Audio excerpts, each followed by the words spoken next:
Well, that bust will help put a dent in America's opioid crisis, which kills 130 people per day.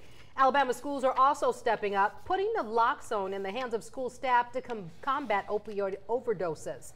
NBC 15's James Gordon has been looking into the program and discovered not all school districts are ready for the life-saving measure just yet. James?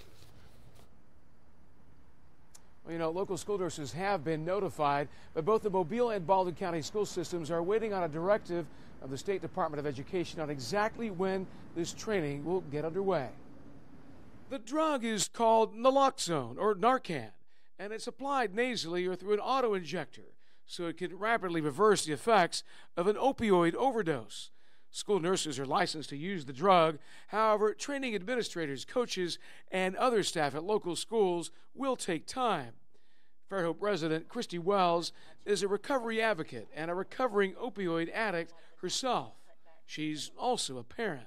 I know that my own children, 3 of them went to school here in Baldwin County, and there were rampant amounts of opiates available to them in their private school that they attended every day, and their public school friends shared the same thing with me. That's one of the beauties of being in recovery, is that a lot of the young people will talk to me. State Nurse Administrator Jennifer Ventris and her staff are traveling across the state, training schools on how to use the life-saving drug.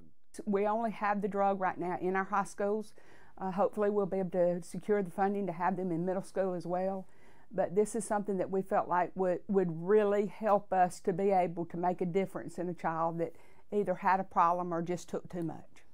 The program was rolled out 2 weeks ago, and so far 5 public school systems in the state have received training. You're dying.